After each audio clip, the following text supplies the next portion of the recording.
Olá, eu sou o presbítero Roberto Chagas. Está começando aqui mais um programa de estudo bíblico.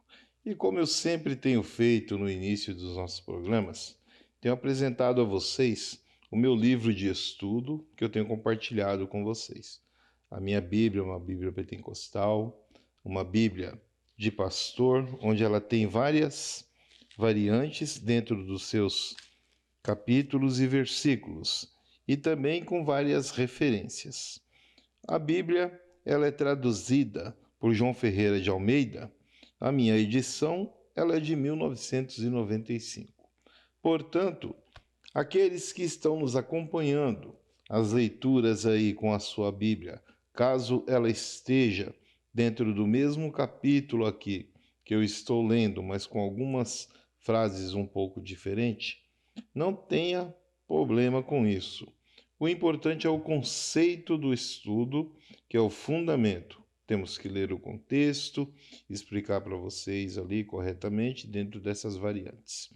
Algumas Bíblias têm uma versão diferente, quanto a isso não é problema. Mas antes, eu peço a você que compartilhe aí esses vídeos, acesse esses canais, nossas redes sociais. Fique aí com a nossa vinheta e eu já volto. Deus criou a humanidade? Como devo ler a Bíblia? O Mar Vermelho se abriu mesmo? Quanto tempo o povo andou no deserto? Que fim levou a Arca da Aliança? Existiu mesmo a Arca de Noé? Estudo Bíblico. A apresentação, Roberto Chagas. Vamos dar continuidade, então, ao estudo da semana em 2 Coríntios. Quem está acompanhando conosco, nós viemos acompanhando já desde a leitura aqui do Novo Testamento, do livro de Lucas, Mateus, de todos os apóstolos, Atos, e agora estamos aqui, passamos por 1 Coríntios, agora estamos em 2 Coríntios.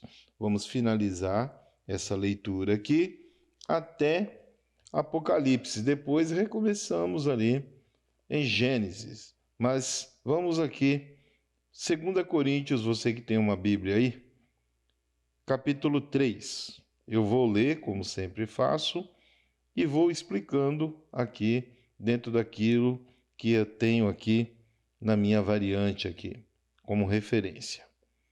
Porventura, começamos outra vez a louvar a nós mesmos, ou necessitamos com alguns de cartas de recomendação para vós ou de recomendação de vós?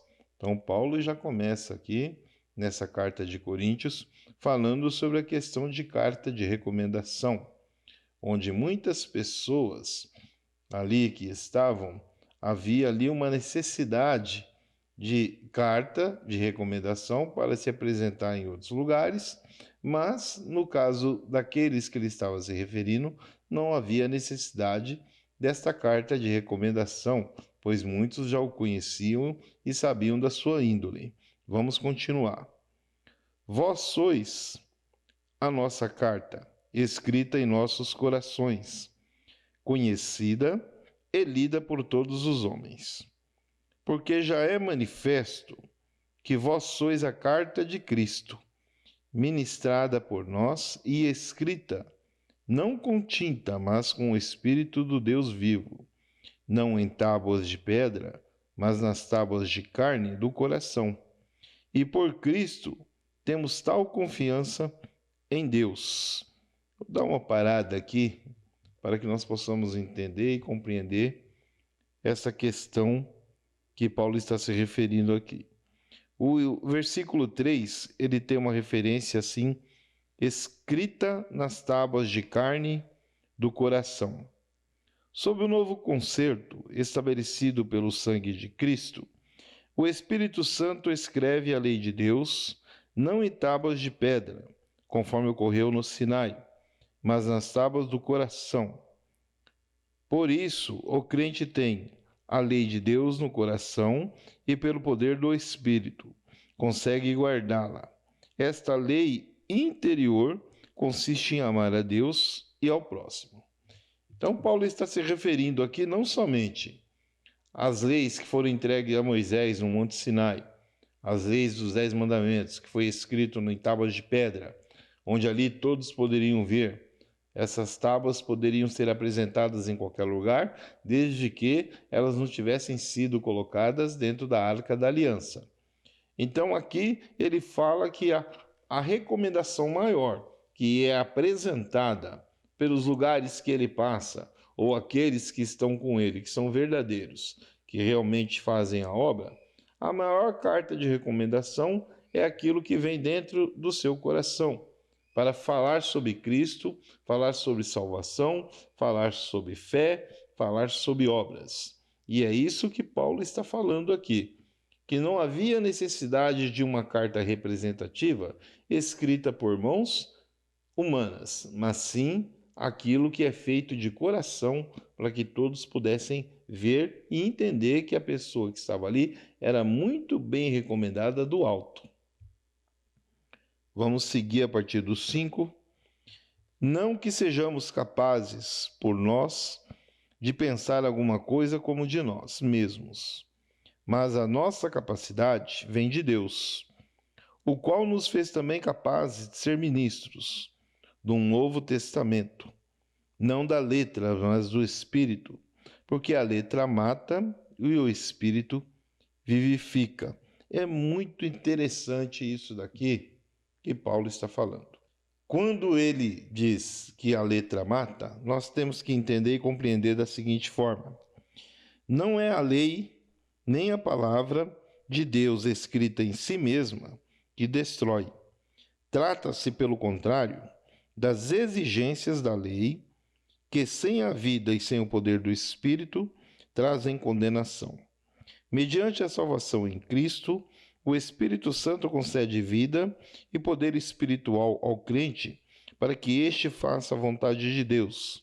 Mediante o Espírito Santo, a letra da lei já não mata.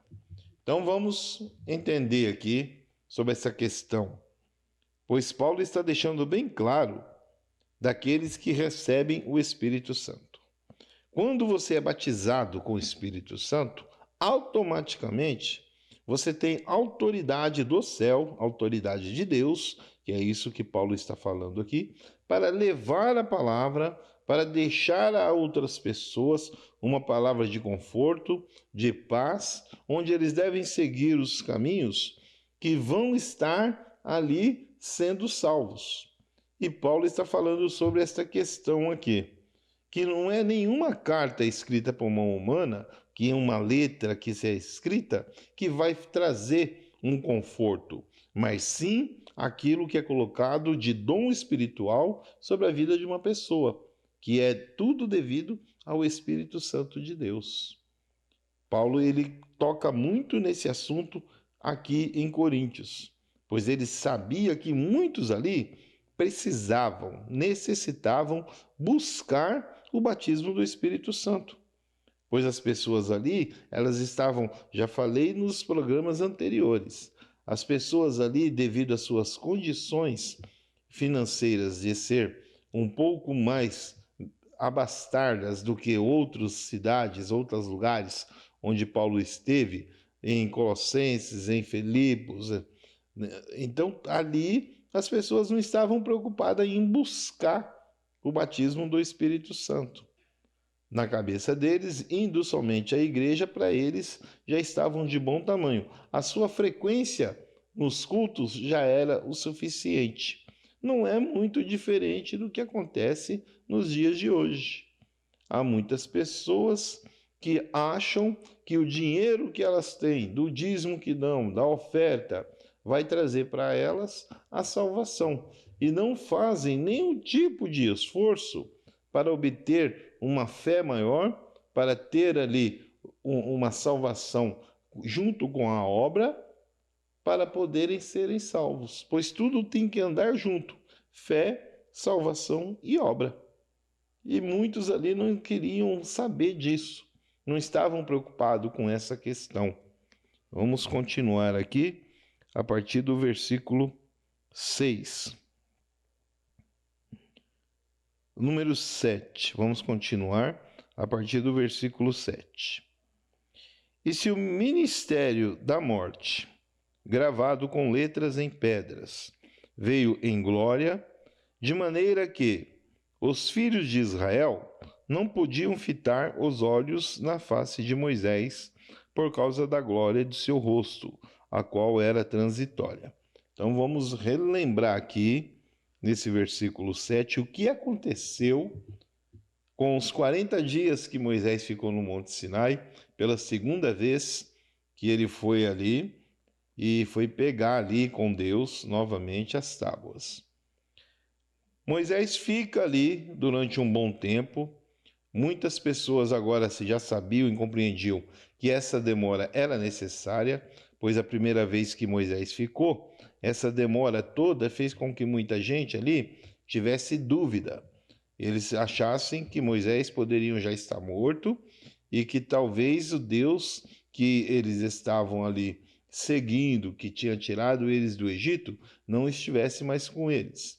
E resolveram ali construir, junto com Arão, um ídolo. Construíram ali, pegaram o ouro e construíram um ídolo. A partir do momento que Moisés desce, isso já na segunda vez, que ele desce do Monte Sinai com as tábuas, o seu rosto ele está totalmente iluminado, está totalmente resplandecente e faz com que muitas pessoas ali acabam se assustando com o que estava acontecendo.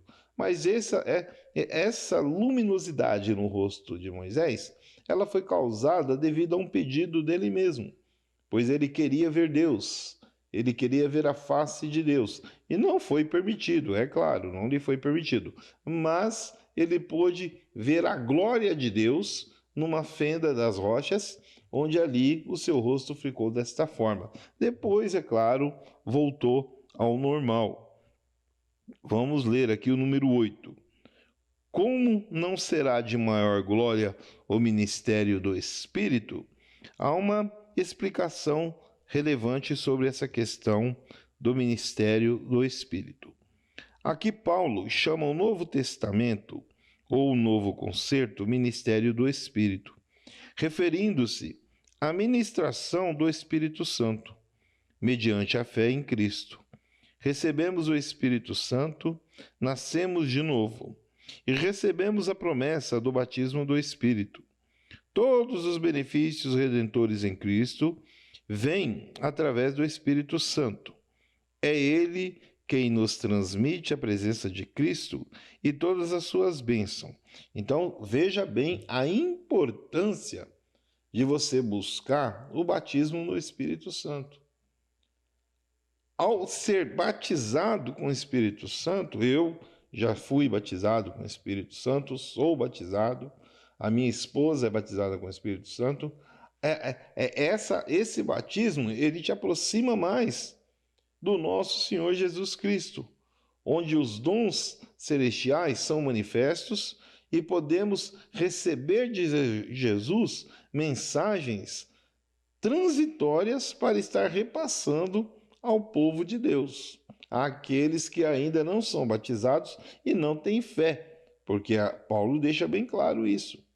A pessoa está dentro da igreja, mas não tem tanta fé. Por esse motivo, ela não recebe o batismo do Espírito Santo.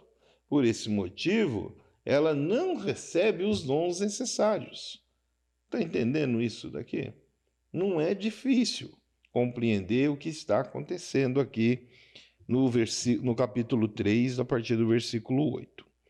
No 9 diz assim: porque se o ministério da condenação foi glorioso, muito mais excederá em glória o ministério da justiça, porque também o que foi glorificado nesta parte não foi glorificado por causa dessa excelente glória. Porque se era transitório, foi para a glória, muito mais é em glória ao que permanece. Tendo, pois, tal esperança, usamos de muita ousadia no falar. Eu quero dar uma parada aqui no versículo 12 para deixar bem claro sobre algumas questões de algumas pessoas que são batizadas no Espírito Santo. Quando ele fala aqui, tendo, pois, a esperança, usamos de muita ousadia no falar, ele está se referindo aqui a pessoas que antes de aceitarem Jesus, antes de terem ali o batismo do Espírito Santo, eram pessoas tímidas, pessoas que não se destacavam em um determinado grupo, mas a partir do momento que esta pessoa ela recebe o dom de ministração, de louvor e é batizada pelo Espírito Santo, ela tem uma ousadia maior para falar em público, ela perde toda a timidez. Ela perde toda essa timidez. Então ela começa ali a falar em tom mais alto, seja ela homem ou mulher ou criança. Começa a se expressar com uma qualidade muito melhor, tendo estudo de teologia ou não. É outro fato importantíssimo dentro dessa ousadia que está sendo falada aqui. É muito importante o batismo no Espírito Santo. Número 13. E não somos como Moisés, que punha um véu sobre a sua face, para que os filhos de Israel não olhassem firmemente para o fim daquilo que era transitório. Mas os seus sentidos foram endurecidos, porque até hoje o mesmo véu está por levantar na lição do Velho Testamento, o qual foi por Cristo abolido. E até hoje, quando é lido Moisés, o véu está posto sobre o coração deles. Mas, quando se converteram ao Senhor, então o véu se tirará. Ora, o Senhor é Espírito, e onde está o Espírito do Senhor, há liberdade. Mas todos nós, com a cara descoberta, refletindo como um espelho a glória do Senhor, somos transformados de glória em glória, na mesma imagem, como pelo Espírito do Senhor. Então vamos ler aqui a explicação que nós temos. Onde está o Espírito, aí há liberdade. A liberdade que vem através de Cristo é, acima de tudo, a libertação da condenação e escravidão do pecado e do domínio total de Satanás. A verdadeira libertação começa quando o crente se une a Cristo e recebe o Espírito Santo. A libertação da escravidão espiritual é mantida através da presença contínua do Espírito Santo no crente e pela obediência deste à orientação do Espírito. A liberdade proporcionada por Cristo não é uma liberdade para o crente fazer o que quer, mas para fazer o que deve. A liberdade espiritual nunca deve ser usada como pretexto para o mal, nem como justificativa para os conflitos. A liberdade cristã deixa o crente livre para servir a Deus, ao próximo, segundo a justiça. Agora somos servos de Cristo, vivendo para agradar a Deus pela graça. Então nós vemos aqui, quando Paulo fala onde há Espírito, há liberdade, essa liberdade que nos é proporcionada pelo Espírito Santo é para levar as pessoas ao caminho da salvação. Mas muitas pessoas acabam usando dessa liberdade para estar até agredindo algumas pessoas, que infelizmente nós vemos muito sobre isso. Muitas vezes, numa oportunidade que você passa ali na igreja para uma pessoa estar falando no altar, ou uma pessoa que vai levar uma palavra, acaba usando de um texto da Bíblia para agredir não somente as lideranças, mas também alguns pastores que estão dentro da casa de Deus. E esta liberdade ela é recriminada por Paulo, porque não é isso que o Espírito Santo quer que nós façamos. Não é para nós ficarmos agredindo as pessoas com esta liberdade. Quando você tem aqui a sua oportunidade de estar no altar para estar levando a palavra, não é agredindo as pessoas, usando o microfone para agredir. E não é isso que deve ser feito. É para levar uma palavra de conforto, de segurança. Pode até ter que levar uma palavra um pouco mais dura, se for necessário, mas sem agressão. Então não é desta forma que Paulo está citando aqui, que nós temos que viver tudo para agradar a Deus e não ao homem. Nós devemos fazer a obra de acordo com aquilo que Deus coloca no nosso coração, não colocar a nossa opinião à frente de tudo. Essa liberdade não é para que você possa fazer ali o que você quer, e não é isso. Eu já falei aqui algumas vezes sobre a questão do livre-arbítrio. Nós deixamos de ter essa decisão de livre-arbítrio, porque agora a decisão ela vem de Jesus. É Ele que toma todas as nossas decisões. Nós não escolhemos mais nada.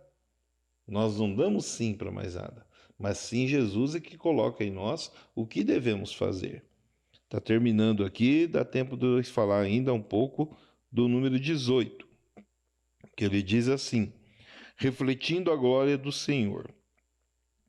Significa experimentar a sua presença, o seu amor, a sua justiça, o seu poder através da oração e do Espírito Santo, quando permanecemos nele e na sua palavra. Isso resulta em sermos transformados à sua semelhança. Na presente era, essa transformação é progressiva e parcial. Quando, porém, Cristo voltar, nós o contemplaremos face a face e a nossa transformação será completa. Então, aqui ele está novamente falando da questão de Moisés, que teve a honra de ver a glória de Deus, e aqui nós veremos também a glória, mas poderemos também ver Jesus, diferente daquilo que aconteceu com Moisés, que não pôde ver Deus, mas nós poderemos ver o nosso Senhor Jesus. Terminando aqui o nosso primeiro bloco, fica aí com os nossos apoiadores e eu já volto. Ótica Condor. Aqui você encontra as armações e lentes com a melhor qualidade e economia. Óculos é muito mais que um acessório, é estilo de vida no seu dia a dia. Armações que combinam com você, que não vive sem um lindo óculos de sol. Ótica Condor, há 42 anos servindo você e sua família. Rua Emiliano Perneta, 288, Shopping Green Tower, Loja 9, Centro, Curitiba. Telefone 041 98445 3353 041 3223 1887. Ótica Condor, a melhor de Curitiba.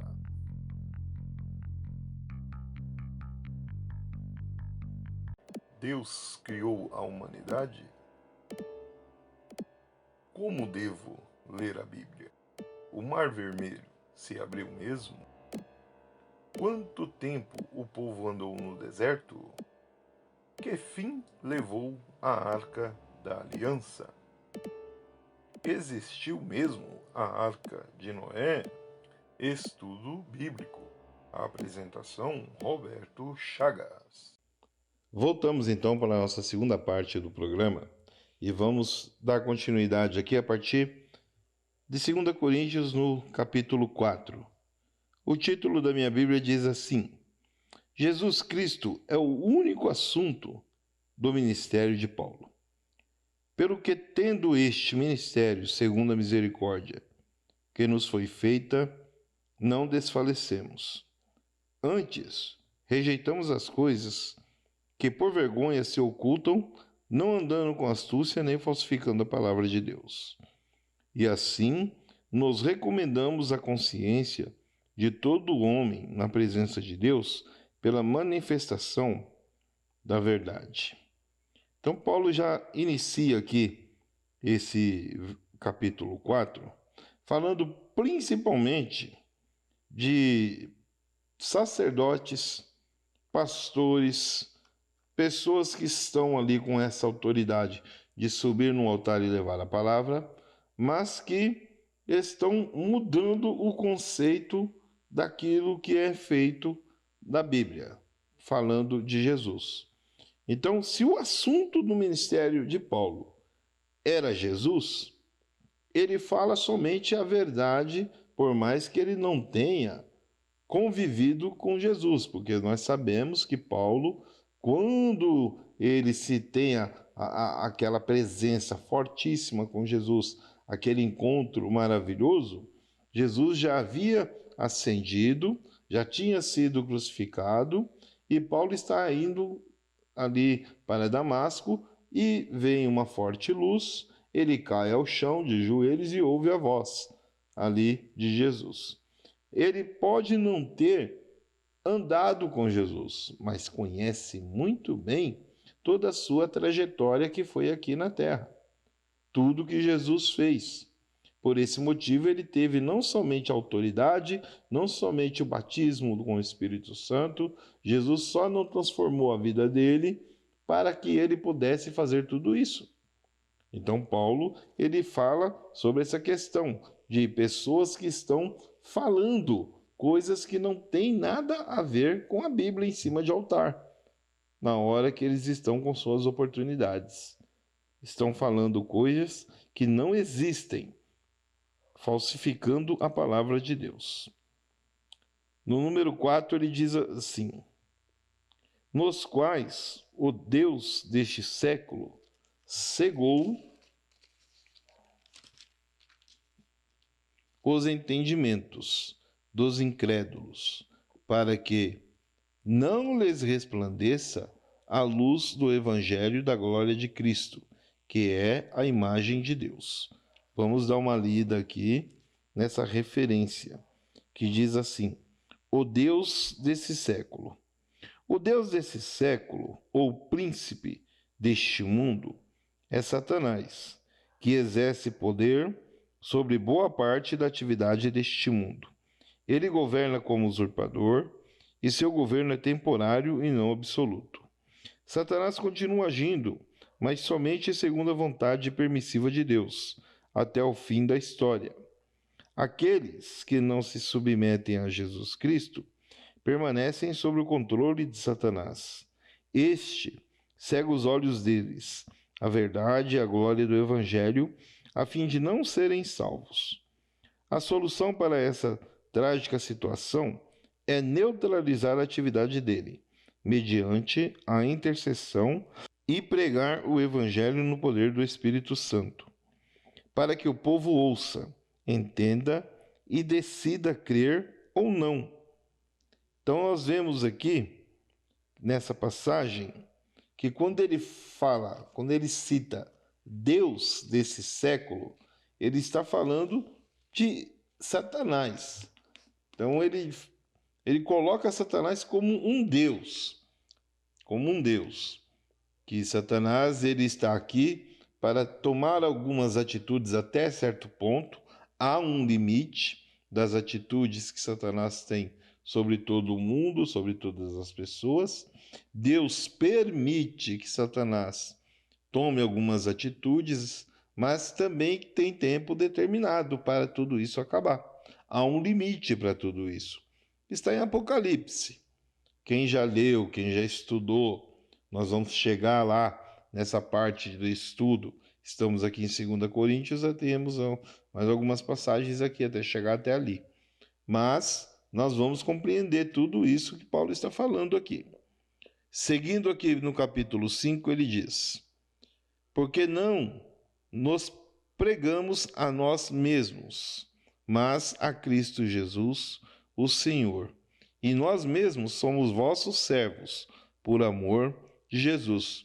Este é um versículo muito bom para ser falado a pessoas que pregam a palavra verdadeira.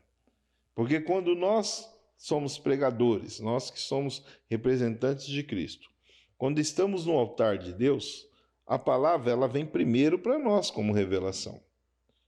Primeiro vem para nós. Só depois é que ela é ministrada para as pessoas que estão ali. Por mais que ela seja revelada naquele instante que você está ali para pegar o microfone, ela é sempre para aquele que está pregando.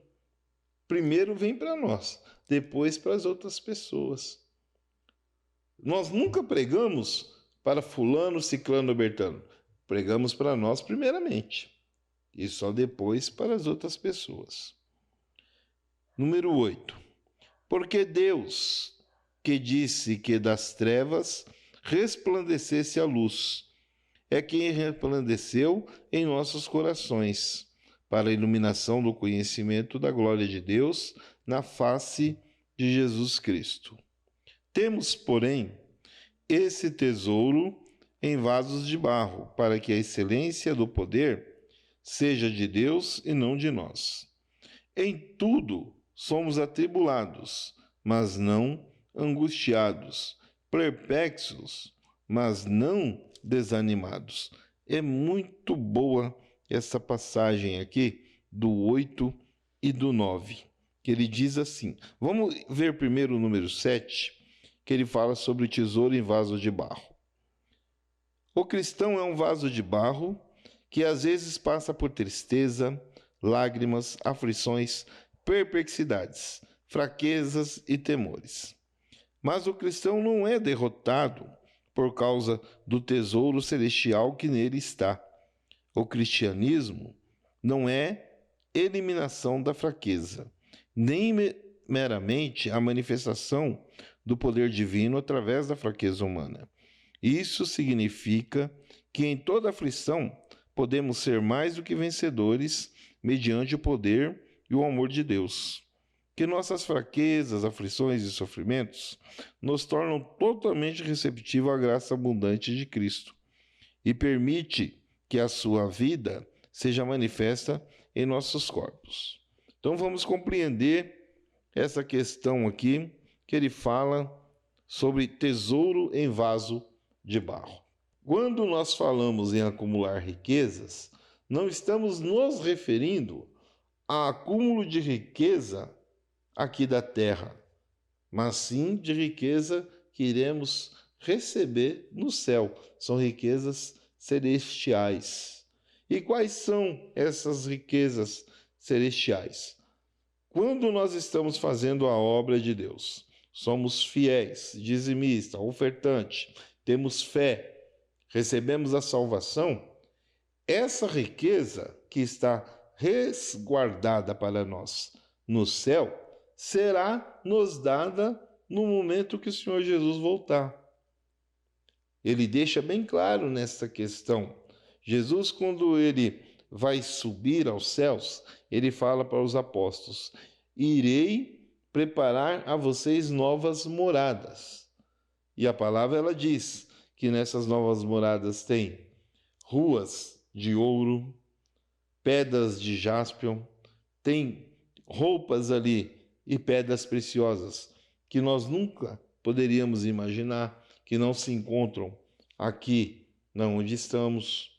Então é essa riqueza em vaso de barro que está sendo falada. Você só irá receber essa riqueza na hora que Jesus voltar e ele te recolher. Está muito difícil para você compreender isso? Não está, né? No número 8 ele diz assim: atribulados, mas não angustiados. Se experimentamos a presença de Cristo e o seu poder em nossa vida, absolutamente nenhuma aflição, perturbação, enfermidade ou tragédia provocará nossa derrota espiritual. Quando as circunstâncias exteriores se tornam insuportáveis e nossos recursos humanos se esgotam, os recursos divinos nos são dados para aumentar e desenvolver nossa fé, esperança e força. Deus não abandonará seus filhos fiéis em nenhuma circunstância. Essas passagens aqui é só nós irmos até onde Paulo ficou com Silas na prisão, Jeremias, onde Sadraque, Mesaque e Abednego foram jogados na fornalha de fogo, Daniel foi jogado na cova dos leões. Todas essas tribulações, todas essas perseguições que eles passaram e que hoje nós passamos, não chegando a ser semelhante a deles, porque nós não fomos jogados em uma fornalha, não fomos jogados numa cova de leões, mas somos perseguidos constantemente, somos acusados constantemente, não somente lá fora, por outras entidades, por outras pessoas, mas dentro também do próprio ministério. Ou você acha que você não está sendo perseguido dentro do ministério que você está frequentando? Você vai enfrentar problemas, mas tudo isso daí você vai obter vitórias. Deus vai te dando ali sempre a força, porque quando você acha que você está mais fraco, a própria palavra diz, no momento que estamos mais fracos, é aí que somos mais fortes. Então nós não iremos de forma alguma retroceder, não iremos cansar de fazer a obra, porque muitas vezes acontece de algumas pessoas quererem que você faça de uma determinada forma, mas não está no seu alcance fazer daquele jeito. Por mais que esteja no seu alcance, não está apto para você fazer daquela forma neste momento. E aquela pessoa, que no caso é um líder, ele não vai compreender e ele vai passar a te perseguir. E essa perseguição, de forma alguma, ela pode afetar o seu trabalho dentro do ministério. Você não pode cair, você não pode desistir por este motivo. Pelo contrário, você tem que dobrar o seu joelho e orar por esta pessoa que está te perseguindo. Porque muitas vezes esta pessoa não está compreendendo os motivos que estão te levando a não fazer determinada coisa que ele gostaria que você fizesse, da forma que ele quer que seja feito. Porque nem tudo que é colocado ali para ser feito tem que ser colocado em prática. Não é assim. Muitas coisas acabam não sendo feitas por relaxo, mas outras não são feitas porque não é o tempo. Deus não permite que as coisas aconteçam por algumas formas. E Deus não é Deus de ira, não é Deus de confusão. Então Deus não vai fazer com que você deixe de fazer determinada coisa para criar uma confusão dentro do ministério. Não é isso que Deus quer. Se Deus não permitiu que você faça determinada coisa que o seu líder gostaria que fizesse, o seu líder vai ter que orar para que Deus revele para ele que aquilo não era para ser feito neste momento. E o líder vai ter a revelação. Ele vai entender, ele vai compreender. A não ser que ele não queira compreender. Que ele insista como general que você tenha que fazer essa questão. Aí sim vai acabar tendo ali um pequeno problema entre lideranças. Vamos seguir aqui a partir do número 10. Trazendo sempre, por toda parte, a mortificação do Senhor Jesus no nosso corpo, para que a vida de Jesus se manifeste também em nossos corpos. E assim nós que vivemos, estamos sempre entregues à morte por amor de Jesus, para que a vida de Jesus se manifeste também em nossa carne mortal. De maneira que em nós opera a morte, mas em vós a vida. Então vamos ler aqui o que está falando sobre essa questão aqui de entregues à morte, no versículo 11 e 12. Para um cristão ministrar a vida a outra pessoa, ele deve compartilhar dos sofrimentos de Cristo e experimentar na sua própria vida a operação da morte. A abnegação, a aflição, a decepção e o sofrimento por amor a Cristo farão com que nossa vida ministre a graça ao próximo. Jesus ensinou esse mesmo grande princípio do quebrantamento em Jó. Então vamos compreender aqui dessa questão aqui, quando ele lembra até na passagem de Jó, quando Jó, muito rico, milionário, ele tem tudo ali à sua mão. Nos dias de hoje, teria muitos apartamentos, muitos edifícios, lancha, iate, carros importados, sua família a mesma coisa. Mas a partir do momento que, mesmo sendo adorador, mesmo tendo fé, a partir do momento que Satanás ele fica a rodear ali e vai até Deus e fala para Deus que Jó só o adora porque ele é muito feliz, pois ele tem tudo, Deus permite que Satanás toque em Jó. E é aí que entra a manifestação da fé de Jó. Jó, de forma alguma, ele perde a fé com tanta coisa ruim, de tanta destruição, de tanta coisa degradante que acontece na sua vida e na sua família, onde ele perde filhos, perde noras, perde netos, perde os bens, ficando somente a sua mulher. Fora que ainda vem alguns amigos para recriminá-lo, dizendo que algo de errado ele havia feito. E não é assim, e não é dessa forma. Então ele está falando sobre essa questão. Quando nós estamos passando por tantas dificuldades, por tantas tribulações, o nosso corpo ele está entregue a esta morte, mas é uma morte espiritual. E nós não podemos desfalecer. Temos que ser firmes. Está terminando aqui a nossa segunda parte, o nosso segundo bloco. Fica aí com os nossos apoiadores e eu já volto. Ótica Condor. Aqui você encontra as armações e lentes com a melhor qualidade e economia. Óculos é muito mais que um acessório, é estilo de vida no seu dia a dia.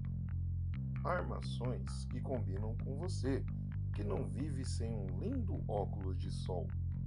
Ótica Condor, há 42 anos servindo você e sua família. Rua Emiliano Perneta, 288, Shopping Green Tower, Loja 9, Centro, Curitiba. Telefone 041 98445 3353 041 3223 1887. Ótica Condor, a melhor de Curitiba.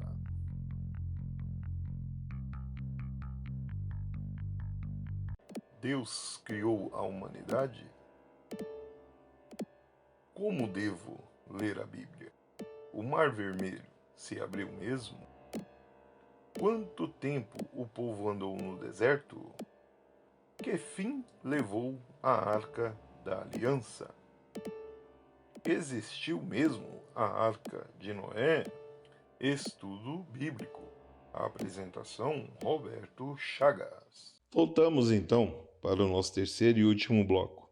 Estamos aqui falando em 2 Coríntios, no capítulo 3 e 4, na explicação de hoje. Vamos ver se nós conseguimos entrar também no capítulo 5. Ele não é um capítulo muito extenso, mas vamos ver se nós conseguimos falar sobre o capítulo 5 também. Vamos finalizar aqui o número 4, a partir do versículo 12, que diz assim: De maneira que em nós opera a morte, mas em vós a vida, e temos, portanto, o mesmo espírito de fé, como está em Cristo Jesus. Por isso falei, não cremos também, por isso também falamos. Também que o que ressuscitou o Senhor Jesus, nos ressuscitará também por Jesus, e nos representará convosco. Porque tudo isso é por amor de vós, para que a graça, multiplicada por meio de muitos, torne abundantemente a ação de graças para a glória de Deus. Número 16.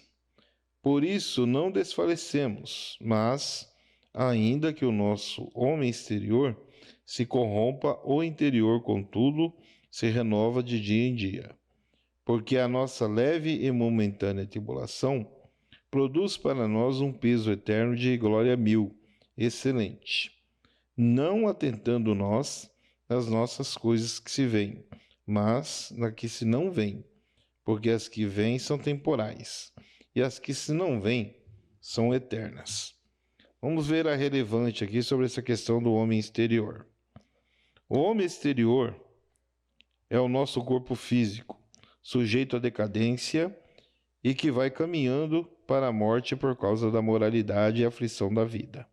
O homem interior e o espírito humano é o nosso ser interior que recebe a vida espiritual de Cristo. Embora nosso corpo envelheça e decaia, experimentamos a renovação contínua, mediante a outorga constante da vida e poder de Cristo, cuja influência capacita nossa mente, nossas emoções, as vontades e conforme a sua semelhança e propósito eterno. Então, já falei com isso aqui na passagem anterior. Quando estamos fracos, o nosso corpo ele sofre, mas isso não faz com que nós possamos cair e desistir, porque o homem interior, que é o espiritual, ele está sempre forte, ele está sempre se sobressaindo sobre essas dores constantes que sentimos no corpo. Temos que ser forte para aguentar tudo isso que sobrecaia sobre nós. No 17 ele fala assim: leve tribulação, peso eterno de glória. As aflições e as privações suportadas na vida dos que permanecem fiéis a Cristo são leves em comparação com a abundância e glória que temos em Cristo. Esta glória já está parcialmente presente, mas só no futuro será experimentada plenamente, quando alcançamos a nossa herança no céu. Podemos dizer que as tribulações mais severas não eram nada em comparação com a glória do estado eterno. Não devemos, portanto, despertar-nos, perder a esperança, nem deixar a nossa fé diminuir em meio aos nossos problemas. Então, Paulo deixa bem claro nesse finalzinho aqui do capítulo 4 que nós não possamos, de forma alguma, permitir que essas tribulações façam que nós desistimos daquilo que devemos fazer. Ele deixa bem claro sobre essa questão. Vamos agora a partir do capítulo 5. Vamos dar uma lida aqui, onde ele diz assim: porque sabemos que se a nossa casa terrestre deste tabernáculo se desfizer, temos de Deus um edifício, uma casa não feita por mãos, eterna no céu. E por isso também gememos, desejando ser revestidos da nossa habitação, que é do céu. Se todavia, estando vestido, não fomos achados nus, porque também nós, o que estamos nesse tabernáculo, gememos carregados, não porque queremos ser despidos, mas revestidos, para que o mortal seja absorvido pela vida. Ora, quem para isso mesmo nos preparou foi Deus, o qual nos deu também o penhor do Espírito. Pelo que estamos sempre de bom ânimo, sabendo que, enquanto estamos no corpo, vivemos ausente do Senhor, porque andamos por fé e não por vista. Mas temos confiança e desejamos antes deixar este corpo para habitar com o Senhor. Pelo que muitos desejamos também ser-lhes agradáveis, quer presente, quer ausente, porque todos devemos comparecer ante o tribunal de Cristo, para que cada um receba segundo o que tiver feito por meio do corpo, bem ou mal. Dá uma parada aqui para fazermos um comentário sobre essa questão da casa terrestre. A expressão casa terrestre refere-se ao corpo terreno do crente ou à sua vida terrena. Temos de Deus um edifício, uma casa não feita por mãos, eterna no céu. Isso provavelmente refere-se ao corpo temporário, preparado para o crente no céu, enquanto ele aguarda o seu corpo da ressurreição. Ou refere-se ao ambiente da vida celestial. Alguns entendem que esse trecho difícil ensina que os crentes, depois da morte e quando aguardam a ressurreição, existem como espíritos desincorporados, como sombras, sem corpo. Notamos, no entanto, que Moisés e Elias, no Monte da Transfiguração, aparecem revestidos de corpo celestial, embora ainda aguardassem seu corpo ressurreto. Além disso, em Apocalipse, a descrição das almas no véu revela que elas também podem ser vistas, que usam vestes brancas compridas, não são almas sem corpo. Então aqui é uma explicação razoável de Paulo sobre a questão da morte e da vida eterna. Porque uns falam uma coisa, outros falam outra. O próprio Paulo, aqui nessa relevância dele, ele me parece um pouco confuso nessa explicação. Pois nós que somos aqui homens e mulheres que estamos em carne, ninguém conhece a passagem da morte para a vida eterna. Nunca ninguém foi lá, a não ser Moisés e Elias, para depois retornar para falar sobre como é, ou como será, ou como era.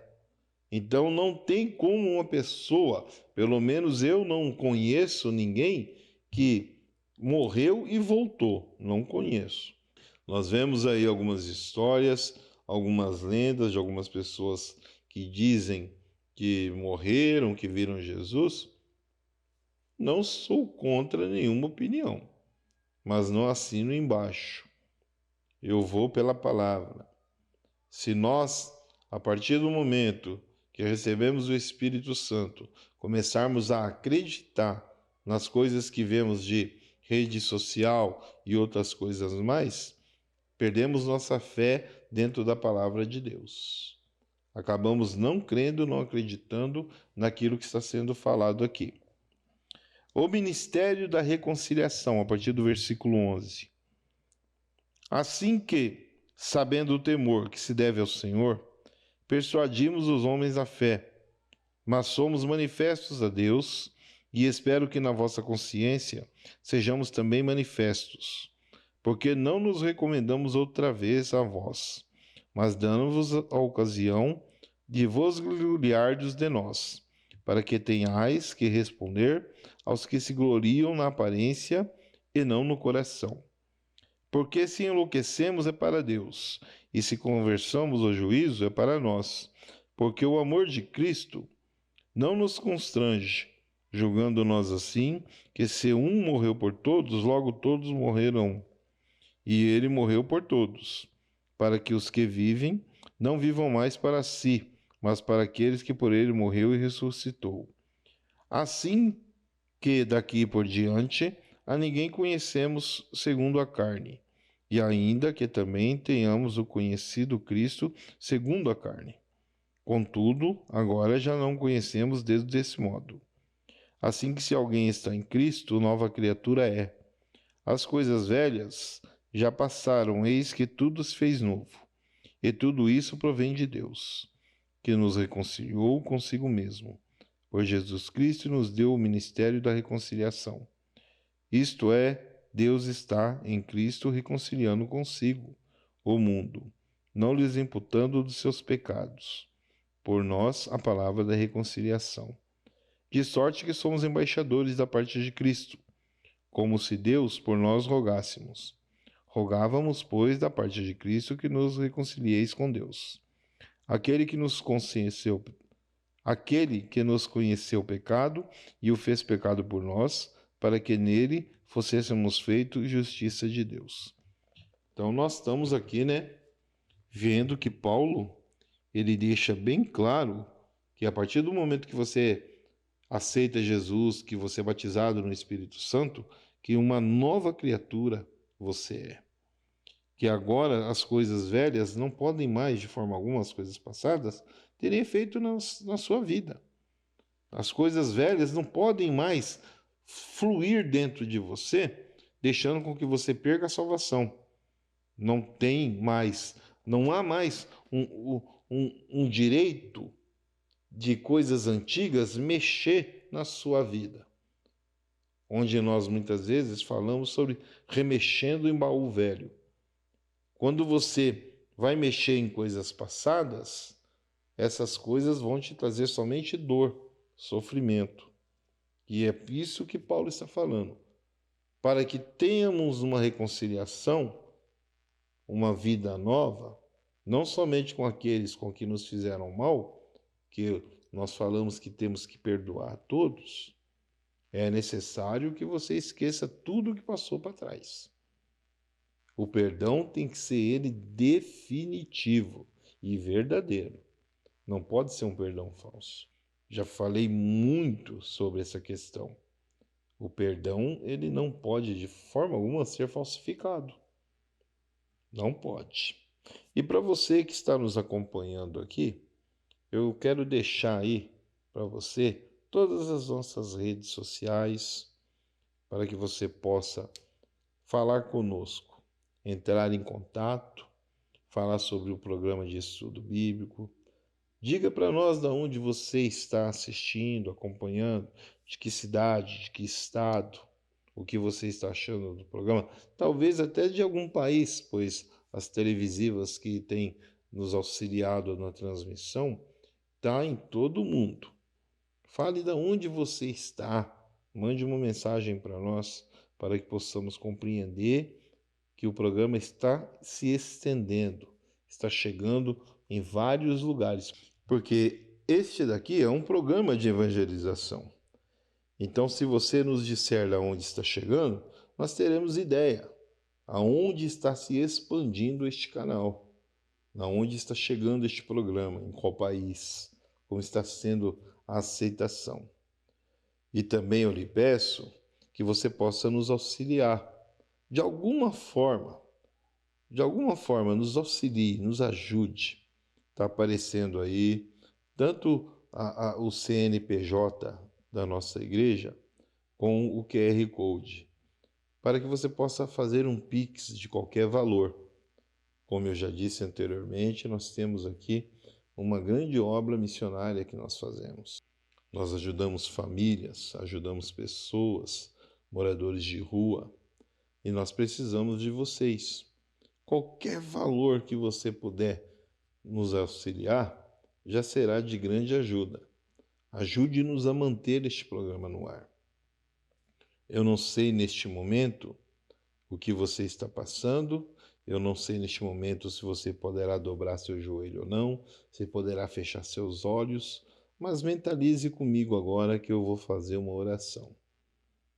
Soberano Deus e eterno Pai, pedimos neste momento por essas pessoas, ó Pai, que estão conosco, que estão, ó Pai, acompanhando este programa, que tem nos auxiliado, compartilhando, que o Senhor possa abastecê-los, fortalecê-los, para que eles não desanimem para fazer a sua obra.